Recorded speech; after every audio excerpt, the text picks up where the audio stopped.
আসসালামু আলাইকুম মুসলিম ভাই ও বোনেরা, আজকের আলোচনার বিষয় হল ইয়া মালিক আল মুলকি নামের ফজিলত।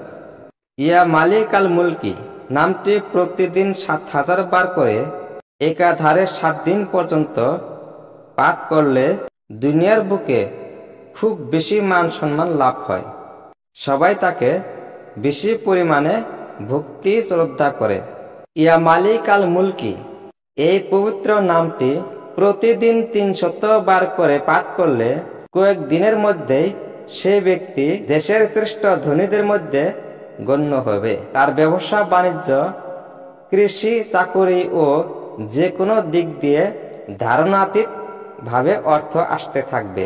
যারা নিচের আদালতে মামলায় পরাজিত হয় তারা উচ্চ আদালতে মামলা করার সময় এই ভিডিওর পরের ভিডিওতে অর্থাৎ ইয়া জাল জালালি ওয়াল ইকরাম নামের ফজিলত নামে যে ভিডিওটি আসতেছে এর পরে সেই ভিডিওর অনুসারে আমল করতে হবে। তাতে মামলার বিচার আল্লাহ পাকের রহমতে অবশ্যই আমলকারীর অনুকূলে যাবে। পরের ভিডিওতে আপনারা আল্লাহ পাকের ইয়া জাল জালালি ওয়াল ইকরাম নামের ফজিলত পাবেন।